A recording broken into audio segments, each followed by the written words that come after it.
Hey guys! Welcome back! We got our hands on a Switch OLED model and we really wanted to compare it with the original Switch so that we could show you all the improvements of it and everything like that. Yeah, and we're excited to share this information with you. So the question is, should you upgrade? And if you don't have a Switch, which one you should get? So stay tuned. There's several differences and improvements between the Switch and the Switch OLED model, the first of which is price. Yeah, the price is increased to $50 more, going from $300 to $350. Right, so what do you get with that extra $50?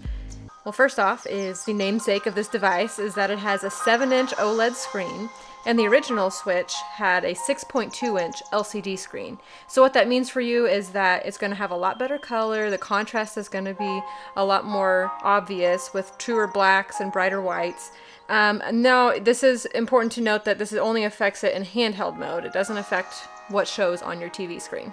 Right. It'll make your games glow, basically, you know. Yes. And related to that, it does have the option of Vivid mode, which is already automatically on when you purchase your Switch OLED, but you can turn it off and go back to standard mode. But what it does is that it enhances the colors even more. But some games or movies, sometimes they look oversaturated with something like this, so you can turn it off and go back to standard mode. It's really just a preference thing. So besides the OLED screen, one of my favorite things was the audio. They improved it, in my opinion, a lot. The sound is more crisp, it's richer. And to show you guys that, here's a side-by-side showing the comparison of the original Switch versus the Switch OLED.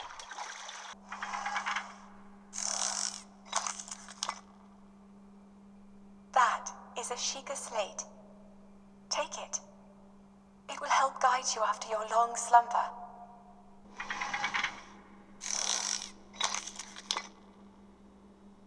That is a Sheikah slate. Take it. It will help guide you after your long slumber.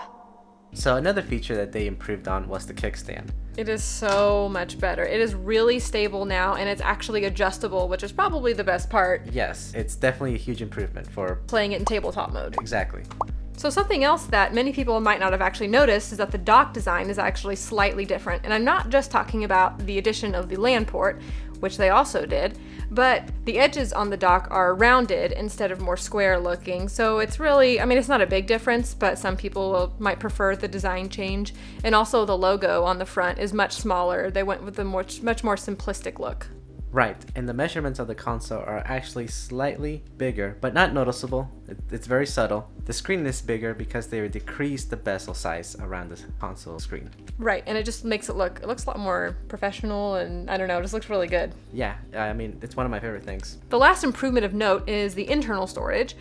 The previous version of the Switch only had 32 gigabytes, and now it comes with 64 gigabytes of internal storage, so you may feel less need to buy that SD card right away for all your games. So all of these changes they made on the Switch are great, from the OLED to the kickstand to the audio.